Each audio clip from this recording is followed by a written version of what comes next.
Hola, bienvenidos a todos. En esta clase vamos a tratar específicamente las buenas prácticas que deberían tener las personas al trabajar con tablas. Habíamos hablado en una clase anterior que todas las personas que trabajen sobre un modelo de entidad-relación o una base de datos relacional, pues tiene que tener precisamente las buenas prácticas para que todo sea más fácil a la hora de analizarlos. Entre eso habíamos dicho entonces que las tablas ya no se llaman tablas, sino que les llamamos entidades. Y dijimos que una entidad podía ser cualquier cosa. Podía ser una manzana, una persona, etcétera, algo tangible o intangible. Y dijimos que dentro de las tablas, esas entidades tenían algo que le llamamos atributos, que hacen el papel de columnas dentro de una tabla.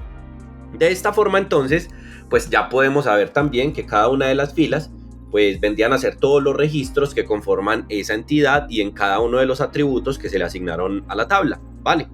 Es importante entonces que en estos momentos que estamos viendo el Excel, vamos a utilizar Excel simplemente como una referencia para empezar a crear esas tablas para las personas que apenas están empezando en este mundo. Dijimos que Excel no es propiamente un gestor de bases de datos, pero pues con el pasar del tiempo las personas fueron acostumbrándose a crear tablas desde aquí, y es importante que si vas a crear tablas, pues sepas cuáles son esos principios fundamentales de las bases de datos relacionales para que lo puedas hacer y que sea mucho más fácil a través del tiempo que puedas analizar la misma data o incluso que puedas organizarla dentro de un modelo de entidad-relación. Así que para hacer esto, pues vamos a comenzar. En estos momentos tengo un Excel y dentro de algunas clases que les comparto a mis estudiantes dijimos, las tablas es una buena práctica que las organicemos por hojas. Yo podría crear una tabla, voy a acercar un poquito por acá, yo podría crear una tabla en este espacio y otra tabla seguida en este espacio. Pero cuando nosotros, por ejemplo, cargamos la información a un Power BI o otra información o otra aplicación de análisis de datos, pues es mucho más fácil cargarla en diferentes hojas. De hecho, la información se ve un poco más limpia. Entonces, para hacerlo, yo voy a empezar a crear un modelo de entidad-relación, el mismo ejemplo que vimos en pantalla en pequeñas visualizaciones la clase anterior, acerca de un supermercado. Entonces dijimos que yo puedo tener una base de datos de clientes, una base de datos o una entidad de productos y así sucesivamente. Para este escenario entonces yo voy a crear una entidad que se llame clientes y lo voy a hacer por cada una de las hojas. Recordemos que es una buena práctica en que en caso tal de que vayas a dejar un espacio, pues se recomienda no dejar espacios ni colocar caracteres especiales en los nombres de las entidades y en los nombres de las columnas.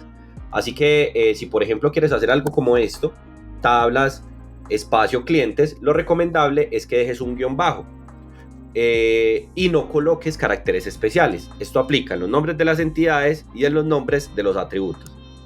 La entidad clientes entonces puede tener diferentes atributos, como por ejemplo el nombre del cliente, y habíamos dicho en clases anteriores que todas las entidades deben de tener un identificador único. Es primordial dentro de los 12 mandamientos de Edgar Code. Entonces, ¿qué es un identificador único? Es un identificador que precisamente nos sirve para diferenciar a cada uno de los registros dentro de la tabla, dentro de la entidad. Entonces, un atributo principal para una tabla que se llame clientes, podríamos decir que es la identificación del cliente, o la cédula del cliente, o el número de pasaporte, como quieras. Puede ser cualquiera y lo puedes nombrar como quieras. En este caso yo le voy a colocar ID cliente. Nosotros ya sabemos entonces que va a ser la cédula, un pasaporte y demás. Y asimismo puedo tener diferentes atributos, como por ejemplo el nombre del cliente, y es una muy buena práctica de que si vas a colocar el nombre, pues no lo dejes solo como nombre, sino que lo acompañes con el nombre de la entidad. De esa manera, si en otras tablas hay más nombres, como por ejemplo el nombre de producto, cuando se haga una unión entre las tablas, pues sea mucho más fácil diferenciar de qué campo o qué columna vienen, de qué entidad. Listo. Entonces yo tengo el nombre cliente, vamos a colocar por aquí el apellido cliente, y así sucesivamente podemos seguir creando más atributos. ¿Cuántos atributos puedo crear? Los que quiera. Específicamente Excel pues tiene un límite, pero de eso no vamos a hablar en esta clase. Así que vamos a crear los primeros registros o los primeros elementos de la entidad clientes. Ya sabemos entonces que el ID cliente 123 es el identificador de este cliente que estoy agregando. Yo le voy a colocar Luis. Aquí adentro sí puedo colocar caracteres especiales y es importante que lo sepas porque cuando trabajamos los datos, principalmente de este lado, comenzamos a trabajar con un estándar que se llama UTF-8. y ese UTF-8 es el estándar que nos permite trabajar con caracteres especiales, como la tilde, la virguliña de la ñ o los dos punticos que tiene la U, etc. Vamos a colocar entonces la edad y así sucesivamente puedo seguir creando más clientes. Podría crear el cliente 456 que se llama Andrés Jaramillo, un ejemplo, y que tiene 35 años. Ya tengo mi primera entidad. Si fuera a agregar, por ejemplo, otra persona, no la podría agregar con el 123, porque recordemos, la llave primaria es identificador único, puede estar una única vez dentro de la tabla y nunca puede estar vacío, ¿vale? Entonces, tenemos nuestra tabla de clientes. Ahora bien, vamos a crear una segunda tabla. Y lo recomendable o dentro de esas buenas prácticas que existen está en que la otra tabla la podría crear pero en una hoja nueva, dentro de mi mismo archivo. Entonces, para hacerlo, pues voy a colocar aquí el nombre de la tabla que se va a llamar tabla-productos. Vamos a colocar acá los atributos de la tabla, que sería nombre. Bueno, primero recordemos que tenemos que tener un identificador único que nunca se me puede olvidar. Es un requisito que todas las entidades tengan un identificador único. Entonces vamos a colocarlo acá. Le voy a decir que se llama ID producto. O puedes colocarle código de producto o como tú quieras, ¿vale? Y los otros atributos que conforman el producto. Entonces en este caso vamos a colocarle nombre producto. Yo podría tener aquí, como esto es un inventario de los productos y me va a almacenar solamente productos, podría tener la cantidad, podría tener el precio por cada uno de los productos y demás, ¿cierto?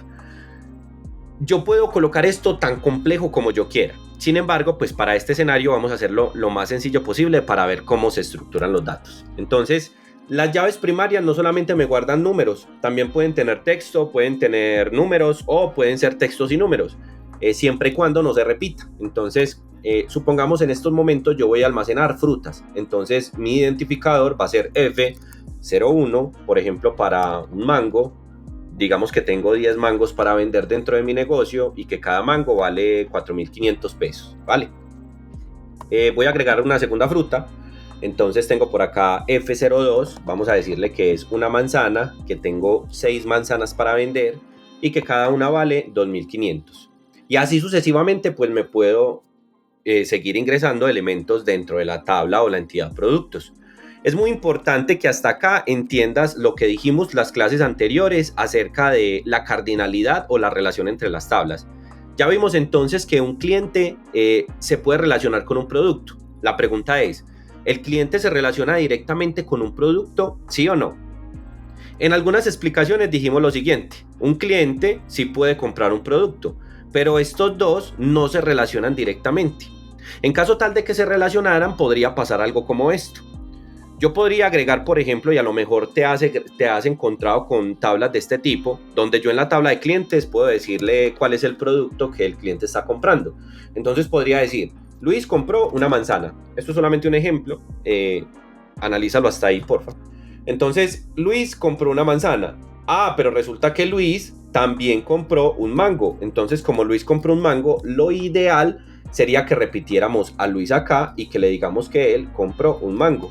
Sin embargo, si hacemos esto, estamos violando una de las reglas principales de las bases de datos relacionales que te la expliqué hace un momento y que nos dice que cada entidad debe tener una llave primaria dentro de la tabla y que esa llave primaria no se puede repetir y que nunca puede estar vacía. Así que esto no lo podríamos hacer. Otra cosa que las personas acostumbran a hacer es colocarle producto 1, producto 2 y así sucesivamente producto 3. Esto lo que va a hacer, aunque es permitido dentro de esta tabla, pues los 12 mandamientos de Edgar Code nos dice que hay algo que se llama la normalización de las tablas y que si usted quiere, por ejemplo, analizar este tipo de datos, por ejemplo, saber cuáles son los productos que compró Luis, es muy difícil identificarlo o es muy difícil manipular la tabla de esta forma, por lo que no se recomienda. Y uno de esos mandamientos precisamente es eliminar los datos atómicos. Entonces, pues no se recomienda hacer esto. En ese caso, entonces, ya vimos que clientes no se relaciona directamente con la tabla de productos. Es decir, yo no puedo decir que un cliente vale 5.000, por lo que tampoco es debido que empieces a mezclar los atributos entre las entidades, que es un error en el que normalmente las personas caen. ¿Cuál es el deber ser? Entonces, yo sí sé que un cliente sí compra un producto, pero ellos no se encuentran directamente. ¿En dónde se encuentran entonces? Se encuentran en una entidad que podemos llamarle ventas o facturas, que es la tabla en donde ocurren las cosas, donde normalmente un cliente compra un producto y van directamente hacia una venta. Entonces, vamos a crear esa tabla, esa entidad. Vamos a darle clic aquí al más, vamos a colocar una tabla que se llama tabla ventas y vamos a crear igualmente pues los atributos de la tabla de ventas. Entonces podríamos decir, ¿cuál es el primer atributo que nunca se me puede olvidar? En este caso sería el ID de la venta, o puedes colocarle el número de factura, siempre y cuando sea un identificador único, ¿vale?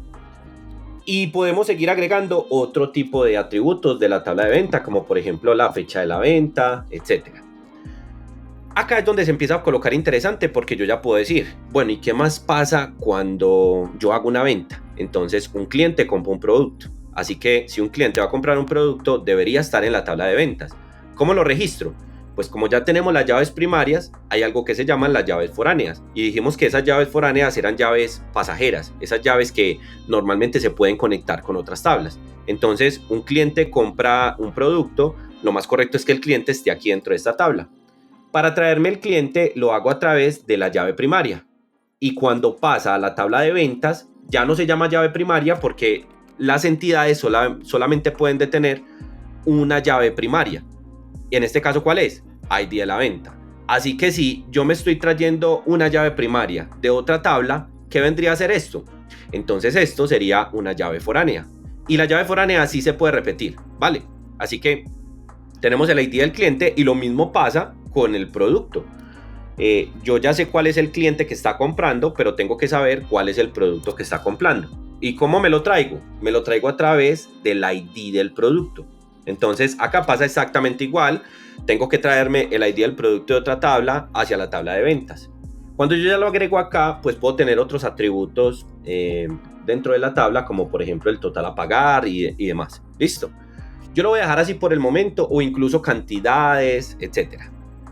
Voy a dejarlo así por el momento, probablemente en futuras clases pues vamos a seguir avanzando con el tema. Sin embargo, vamos a colocar el escenario real de qué pasa cuando tenemos estas entidades de esta forma. ¿Listo? Ya tenemos unos clientes previamente creados y el ejemplo sería, tú vas a una tienda, cuando vas a la tienda a comprar algo, normalmente, supongamos es un supermercado, la chica del supermercado te dice, venga, señor Luis, ¿usted ya ha comprado con nosotros o es su primera vez? Como yo ya he comprado, ya estoy registrado dentro de la tabla de clientes, por lo general lo que te hacen es una actualización de los datos, no te vuelven a ingresar, porque si te vuelven a ingresar, dañas la regla de las llaves primarias dentro de las entidades. Así que no te vuelven a ingresar, simplemente buscan tu número de identificación y si hay que hacer una actualización de los datos, te actualizan, ¿vale? Si eres un cliente nuevo, pues te registran como cliente nuevo. Así que siguiente a que te registran dentro de la tabla o te hacen la actualización, la chica coge uno de los productos que tú vas a comprar. Y cuando coges ese producto, por ejemplo, una manzana, ella lo pasa por un escáner rojo. Y cuando lo pasa por el escáner rojo, se da cuenta cuál es el producto y cuánto vale ese producto. Así que lo registran. Y en ese registro entonces, pues cada cosa va quedando en una tabla que se va a llamar ventas. ¿De acuerdo? Entonces vamos a ir llenando la tabla de ventas. Resulta que para la tabla de ventas entonces está el ID número 1, o pongámosle venta 01, que es simplemente un identificador de la venta que se está haciendo. ¿Cuándo se está realizando la venta? En estos momentos vamos a colocar que se hizo el 28 de abril del 2025. 28 de abril del 2025 es la fecha en la que se está realizando la venta. Podrías tener otro atributo como la hora y demás, pero no lo vamos a ver en esta clase. Y tenemos que agregar el cliente. No puedo agregar un cliente que no exista. Si lo voy a agregar acá, como esto es una llave foránea, tendríamos que agregar un cliente que exista ya dentro de la tabla de clientes. Así que yo voy a tomar a Luis. En este caso, con el ID 123, lo ingresamos acá. ¿Y Luis qué producto compró? Entonces podemos decir, Luis compró el producto F02, una manzana. Entonces, como Luis compró la manzana, agrego el identificador de la manzana y posteriormente pues digo cuál es el total. Entonces, como él compró una manzana, Entonces eso le valió 2.500. Vamos a colocarlo por acá y le decimos que valió 2.500 pesos. Muy bien. Hasta acá ya ingresamos la primera venta. Ahora ya podemos empezar a identificar cómo se relacionan los datos. Antes de hacerlo, agreguemos otra. Entonces voy a agregar la venta 02. Digamos que también fue el 28 de abril, que resulta que Luis salió de la tienda y se le olvidó comprar un mango. Entonces, como Luis salió y volvió a entrar, pues le registraron otra venta. En este caso fue la 123 y el mango es el F01. ¿Cuál es el total del mango? Dijimos que valía 4.500. Entonces agreguemos 4.500 y acá está. Para empezar a registrar cómo se relacionan las tablas, hacemos el siguiente ejercicio. Entonces tenemos por acá la tabla de clientes y empezamos a hacerlo uno por uno. La tabla de clientes se relaciona con ¿qué tabla? La tabla de clientes se relaciona directamente con la tabla de productos, ¿sí o no? Entonces dijimos que un cliente compraba un producto, pero ellos dos no se relacionan directamente. Entonces vamos con la siguiente. ¿La tabla de clientes se relaciona con la tabla de ventas? Sí, la tabla de clientes se relaciona con ventas. ¿Por qué? Porque un cliente puede comprar productos y cuando él compra un producto queda registrado en una tabla de ventas. Así que un cliente compra un producto, queda en ventas. ¿Cuál es el tipo de relación entonces? Entonces, para identificar cuál es la cardinalidad, decimos cliente se relaciona con la tabla de ventas y como clientes es nuestra base, decimos cuántas veces está el cliente, cuántas veces puede estar el cliente en la tabla de clientes. Entonces, este cliente puede estar una única vez. El cliente no se puede repetir. Entonces, este cliente puede estar una única vez dentro de la tabla de clientes. Pero ¿cuántas veces puede estar el cliente dentro de la tabla de ventas? Entonces, el cliente dentro de la tabla de ventas puede estar muchas veces. ¿Por qué? Porque hay una regla de negocio que nos dice que los clientes pueden comprar muchas veces, ¿vale? Entonces, dentro de la tabla de ventas, ese cliente se va a repetir. La cardinalidad entonces sería de 1 a n, de 1 a muchos, o también lo puedes colocar con un asterisco. A mí me gusta colocarlo con la n. Entonces le voy a decir de 1 a muchos, en este caso. Esa es nuestra cardinalidad. O también lo puedes leer al revés. Podría ser de la tabla de ventas a clientes, hay una relación de muchos a 1. Es exactamente igual. Ahora bien, hay que continuar con el resto de las tablas. Dijimos que cliente no se relacionaba con productos, vamos para la tabla de productos. Entonces, ¿la tabla de productos se relaciona con clientes? Dijimos que no, vamos con la siguiente. ¿La tabla de productos se relaciona con la tabla de ventas? Sí, la tabla de productos se relaciona con la tabla de ventas. ¿Y cuántas veces puede estar el producto dentro de la tabla de productos? Un producto dentro de la tabla de productos puede estar una única vez. Ahora, ¿cuántas veces va a estar ese producto dentro de la tabla de ventas? Un producto en la tabla de ventas puede estar muchísimas veces, porque puede ser que una persona o muchas personas compren el mismo producto, ¿cierto? Entonces ese producto puede estar acá muchísimas veces, se puede repetir. Ahora, profe, en la tabla de productos, el producto sí está una única vez, porque yo veo que el F01, que es el mango, está 10 veces. Ojo, esta cantidad es un atributo más, es la cantidad de veces que ese mango está en tu bodega, pero aquí no se repite dentro de la tabla, así que el mango podría estar dentro de la tabla una única vez. Esto es simplemente un atributo. Muy bien, entonces, teniendo en cuenta eso que acabamos de decir, el producto en la tabla de productos puede estar una única vez y el producto en la tabla de ventas puede estar muchas veces. Recuerda siempre darle sentido a tu modelo de entidad-relación, y es que un producto puede estar muchas veces porque muchos clientes pueden comprar el mismo producto. De esta forma nos podemos ir yendo entonces con el modelo de entidad-relación. Lo ideal es que haciendo este mismo ejercicio y teniendo en cuenta las reglas del negocio y cómo se relacionan los datos dentro de tus tablas, identifiques cómo podría ser una relación de 1 a 1, y hay que tener en cuenta, lo mencionamos en una clase, que las relaciones entre las tablas nunca pueden tener una relación de muchos a muchos. Lo ideal es que cuando haya una relación de muchos a muchos, exista una tabla intermedia. Entonces, te dejo la tarea. Busca un escenario dentro de este mismo modelo de entidad-relación donde podamos tener una relación de 1 a 1. Replícalo dentro de tu modelo y déjame en los comentarios cómo lo resolviste. Muchísimas gracias, nos vemos en el siguiente capítulo. Chao, chao.